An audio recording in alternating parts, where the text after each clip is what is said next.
Your Humanities Half Hour is brought to you by the Northern Marianas Humanities Council.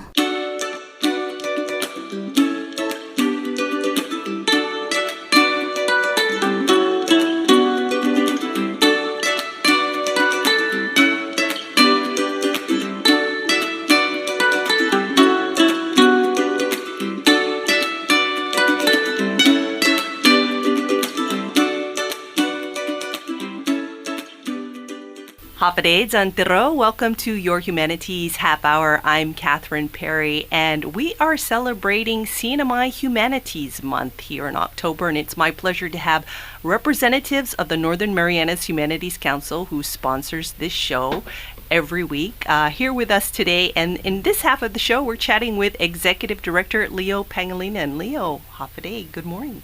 Hapaday and Tiro, Catherine, thanks for having me. Well, thanks for taking time from your obviously very busy schedule based on what you guys have coming up this month to share with us. We always take this time around October to remind people about what the council is all about. So maybe you could start us off with what exactly is the mission of the Northern Marianas Humanities Council? Thanks for asking, Catherine. So the mission of the Northern Marianas Humanities Council is to navigate and explore the human experiences of the indigenous and diverse peoples of the Commonwealth by enriching their lives through research, dialogue, programs, and publications.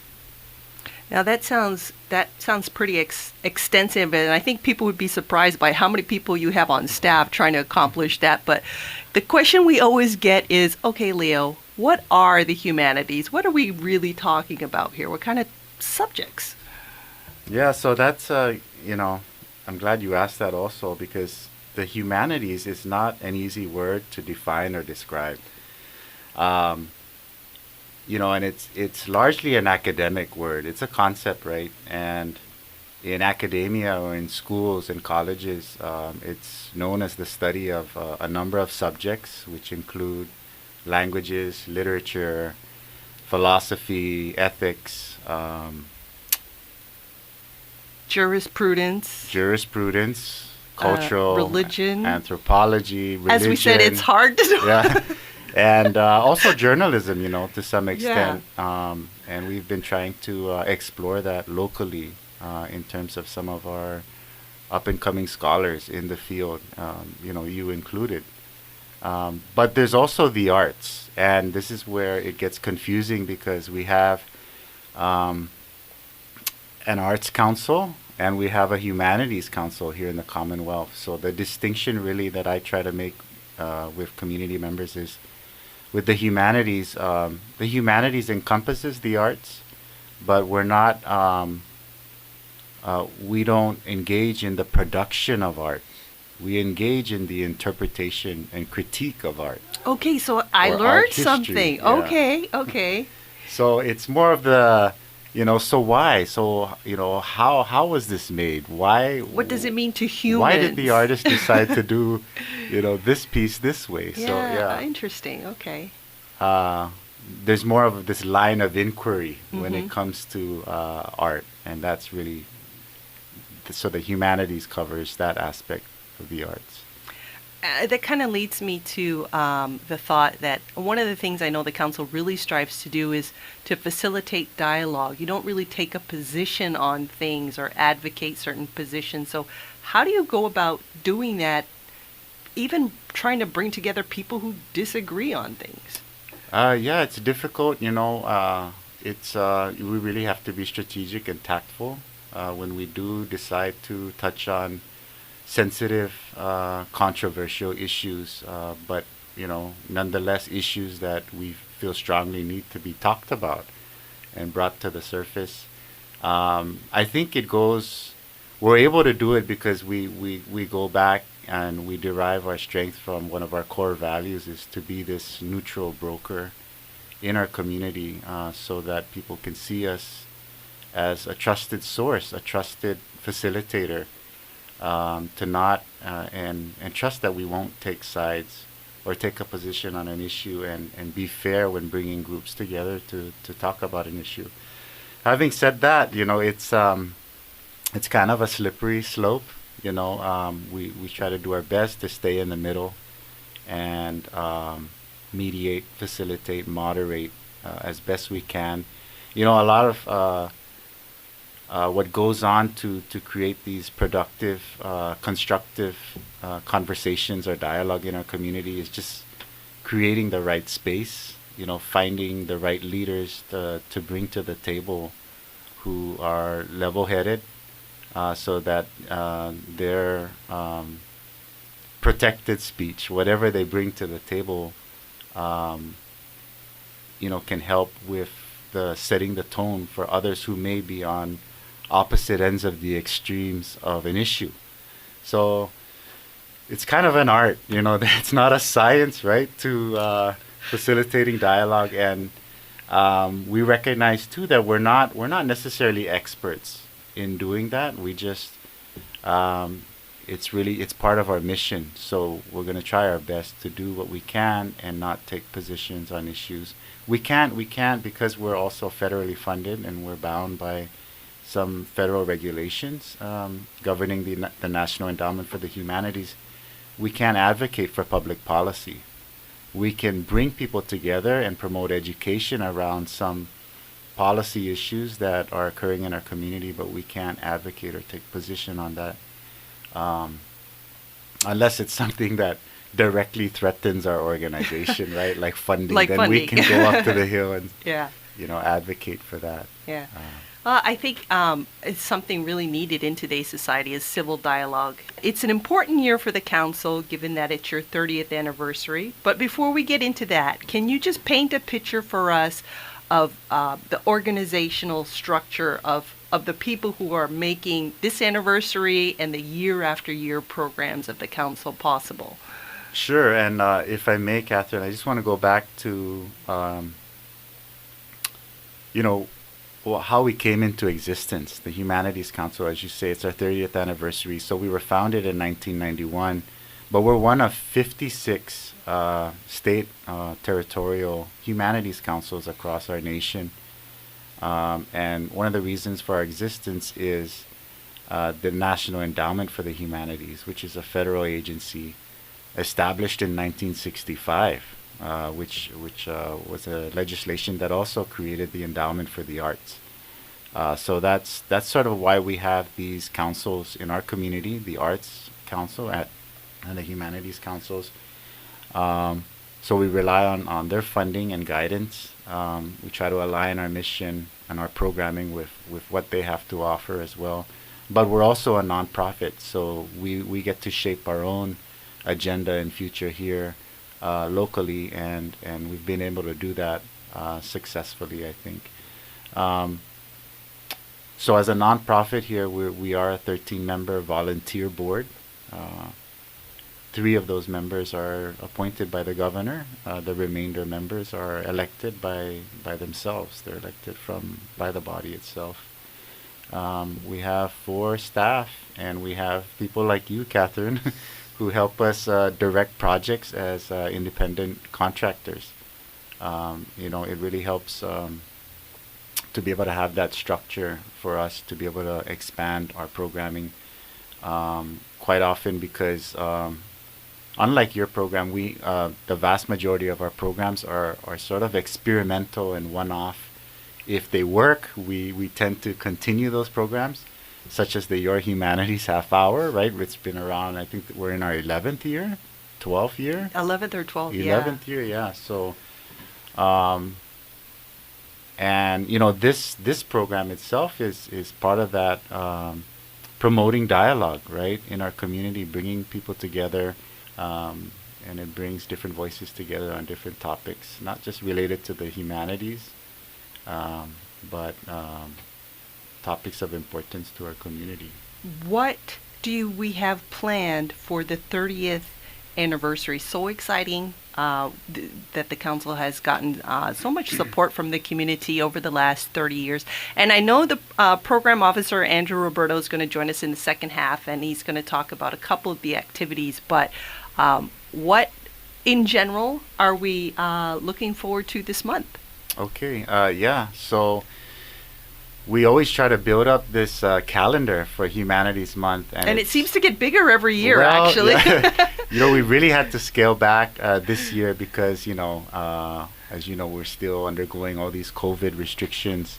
And so we actually tried to leverage our partnership in the community just to try to do more and try to get the word out, and really just try to get people to understand more that we're not sort of this organization that does something that nobody else does, right?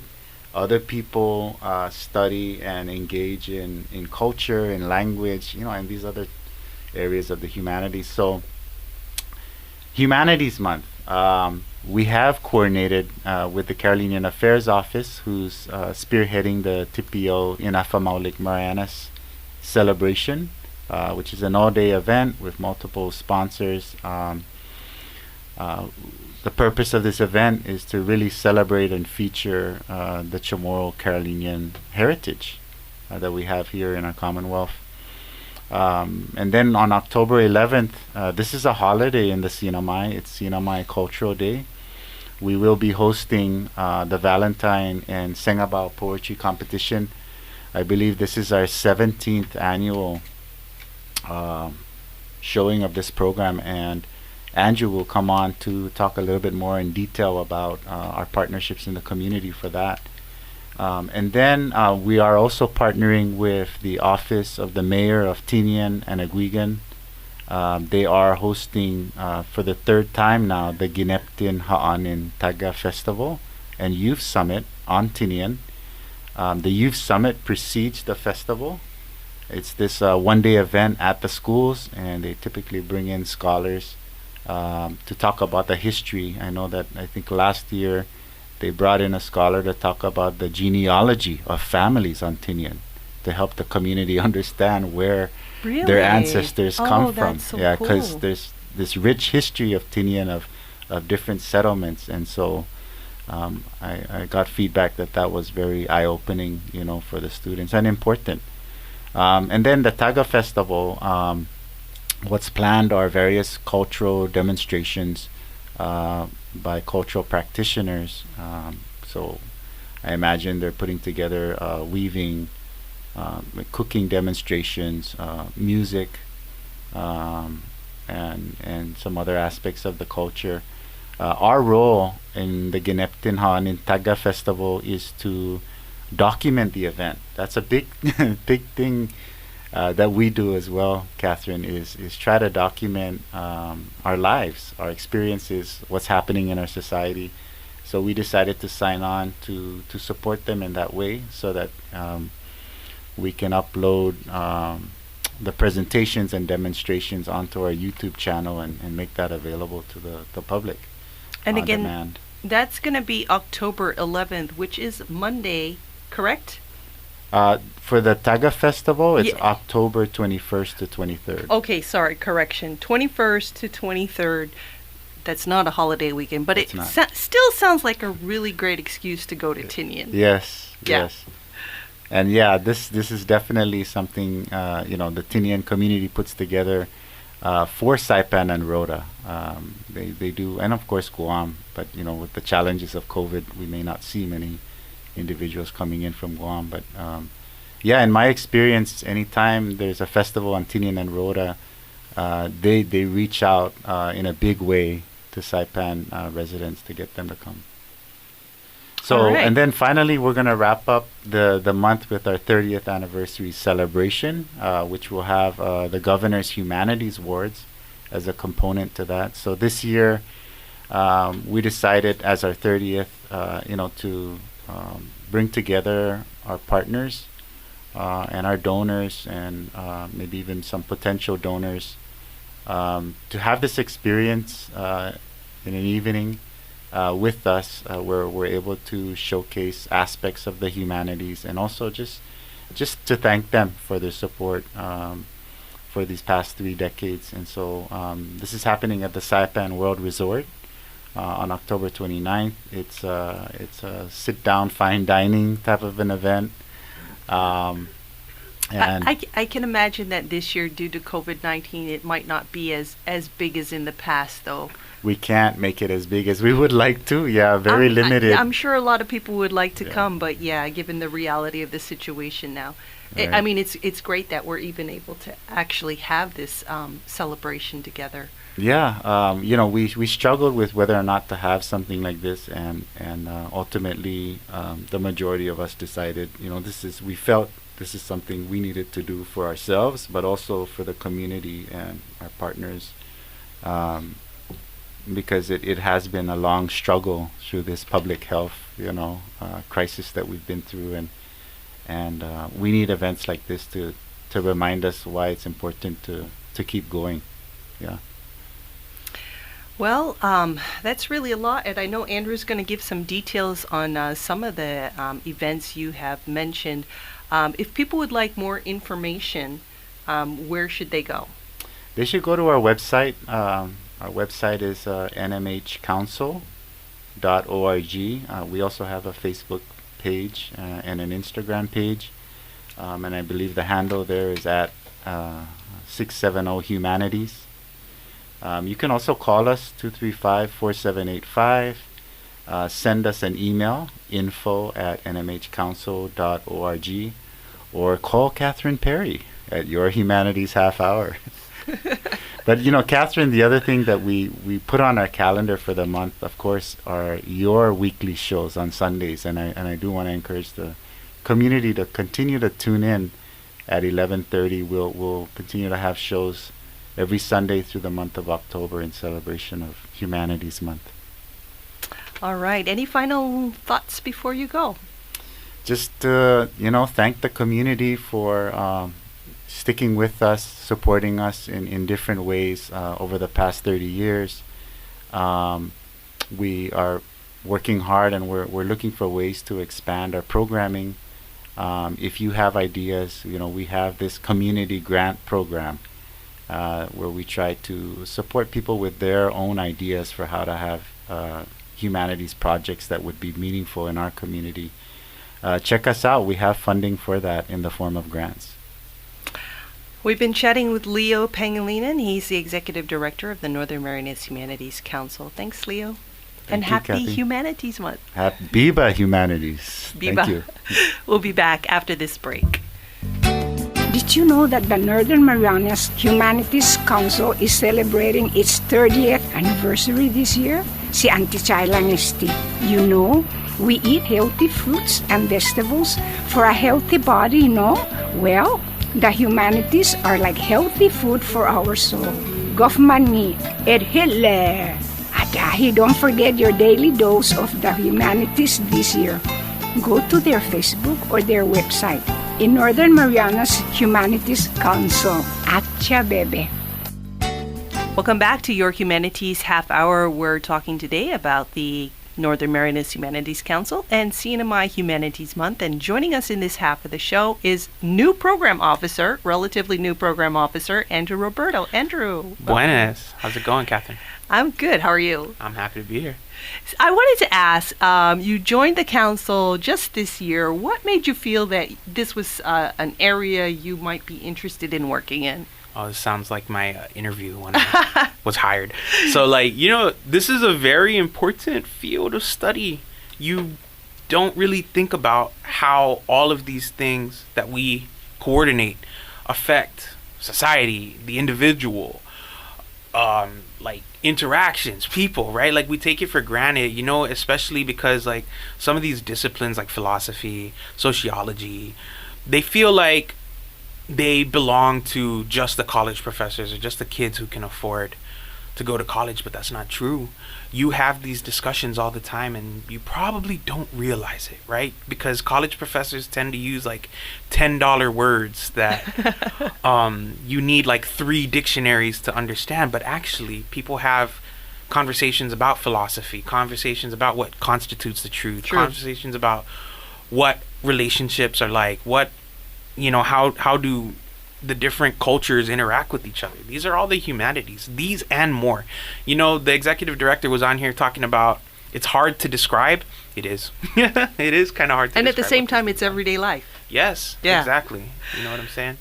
So you have been put in charge of a couple of events this month. Let's start off with the Governor's Humanities Awards, because there's an important deadline coming up, and we do want to hear from the community about who you would like to recommend for this award. What is the purpose of these awards, and what types of people are you hoping will be nominated to receive one? Absolutely. So the deadline to nominate someone to be part of the Governor's Humanities Award, which is like such a prestigious honor, right? Like if you win any of these categories, you're going to come to our 30th anniversary celebration, and it's going to be a big night. You're going to be recognized, all of this. It's quite special, yeah. Yes. So, if you know someone who has actively contributed to the furthering of the humanities in the community, these people would make excellent nominees. The specific categories we have, we're looking for people who have done research and publication in the humanities. We look for people who are humanities teachers. Okay, so people who have if you're a humanities teacher, you're probably teaching things like social studies or culture, and you don't have to be a teacher just in the public school system, private school system. You could be somebody who's in a group, right? Like a dance group, a cultural group who's teaching. Okay. These would make good nominees as well. Preservation of traditional cultural practices. If you're somebody who is actively out there doing things like making moires, teaching the students how to dance, or if you're out there practicing a cultural skill that is sort of rare these days, like if you're someone who makes the Karetan Carabao, Karetan Guaca, if you're someone like that, right? Because we have recognized various lanceros who have done that before. You would be good as a nominee. Preservation of CNMI history, and then people who have lifetime achievements in the humanities. So like a lifetime achievement award nominee, we're looking at somebody who's been in the humanities disciplines for like 20 to 30 years. And this is actually a category that you can nominate someone posthumously. So if, unfortunately they passed away, but we want to recognize them regardless, then of course we would like their nomination. And if you are wondering, is somebody a good nominee, why don't you shoot me an email? My email is andrew@nmhcouncil.org. One more time on that email. Andrew, ANDREW, @nmhcouncil.org. Hit me up. I was just thinking about the teacher category. When you were in high school, you probably had like a favorite teacher, right? Mhm. Or a couple of favorite teachers. Like if you're a student who thinks your teacher is a great teacher, they get the content across, they keep it exciting, and they teach in the humanities, which is pretty much as we tried to define earlier, everything except maybe science and math, unless you can relate that to the humanities somehow. But give Andrew a call and see if maybe your teacher might be somebody who would be a good nominee for that. For sure. What do you think? Why do we actually have the Governor's Humanities Awards every year? I think it's been like 11 or 12 years now. Something like that. Yeah. It's good to recognize these people. Leo was mentioning, these are very important categories that come across our lives, and we have these discussions. So the people who we are recognizing, they've done something significant. And especially with some of these categories, like outstanding humanities teacher or preservation of traditional cultural practices, we are recognizing individuals and organizations. By the way, you can nominate an entire organization. Oh, really? I didn't realize that. That's a thing.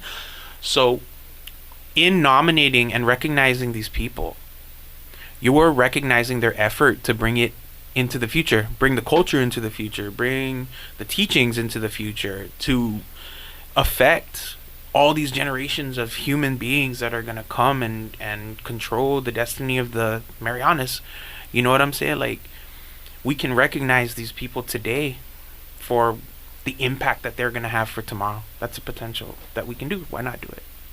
And by the way, I do want to commend you on your beautiful muer in Well, Sanahi thank today. you. By the way, so like I got Island the Wear Friday, yes. You know what? I'm like your par in the mar who looks good from afar. Like that's my. I put this thing on for Chamorro and Carolinian Heritage Month, and I never took it off. It's like fun. Okay, no, I did take it off. Like That when I go to needs be sleep, a I'm saying bumper sticker or a your t-shirt. par in the mar who looks good. I'm trying to get a job at Par 99. Shoot. The Governor's Humanities Award. By the way, it's actually been like over 2 decades No that we've been doing. way. Yeah, Oh yeah, my yeah. We're a goodness. 30-year-old organization. We've been doing this for 24 years. Exactly. Wow. Okay, well, the other event that I understand you've kind of coordinated is the Valentine Sing About Poetry Contest, which is for students. First of all, who is Valentine Sing About? Okay, Valentine and Sing About. Thank you for giving me the opportunity to talk about this gentleman.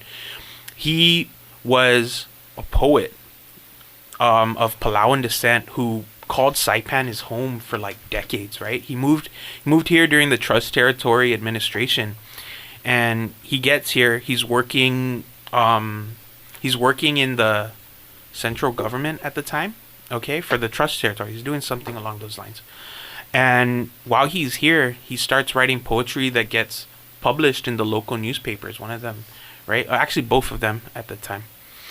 And he's a prolific writer. He just writes for decades, and yeah, like hundreds of his poems get published for the readers at the time. Now he passes away sometime in the early 2000s, yeah? And a couple years later, the Humanities Council decides that they're going to recognize and immortalize his work, and they take his poems that were published in the newspapers and they anthologize it, right, in a volume called Microchild.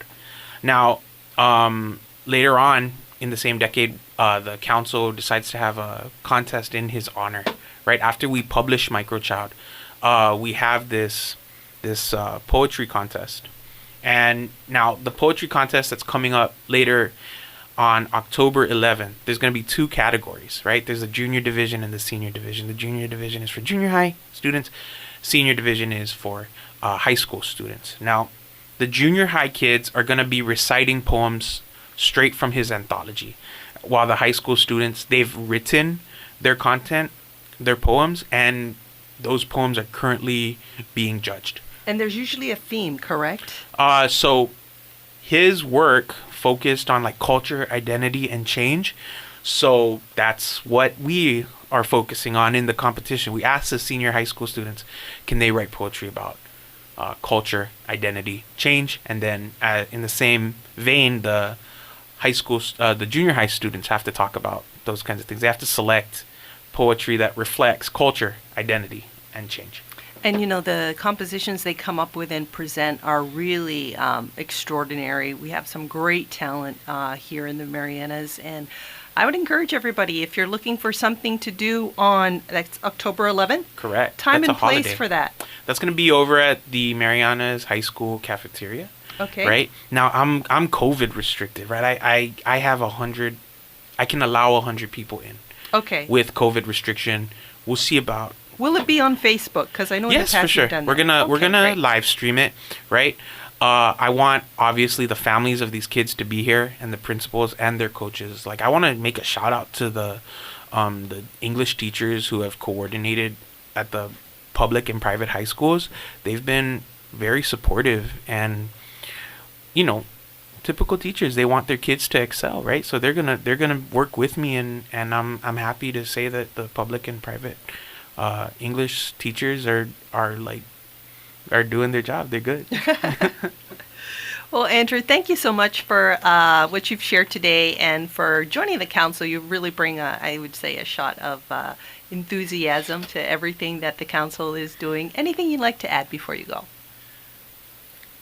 Humanities Month is going to be a lot of fun, right? I'm looking forward to the competition. Obviously, I'm looking forward to the festival down in Tinian, and of course, I'm looking forward to the 30th celebration, the 30th anniversary celebration at the end of the month to conclude Humanities Month. A lot of fun. Thank you, Andrew. We've been chatting with Andrew Roberto. He's a program officer for the council, and earlier in the show, Leo Pangelinan, executive director, as we celebrate CNMI Humanities Month and the 30th anniversary of the Northern Marianas Humanities Council. As mentioned, you can find the details on Facebook, their Facebook page, or on their website, nmhcouncil.org. That's nmhcouncil.org, or you can call them or send them an email. So many Instagram, they're so accessible. This has been your Humanities Half Hour. Happy CNMI Humanities Month. I'm Catherine Perry. This program was supported by a We the People grant awarded to the Northern Marianas Humanities Council from the National Endowment for the Humanities. Any views, findings, conclusions, or recommendations expressed in this program are those of the participants and do not necessarily represent those of the National Endowment for the Humanities or the Northern Marianas Humanities Council.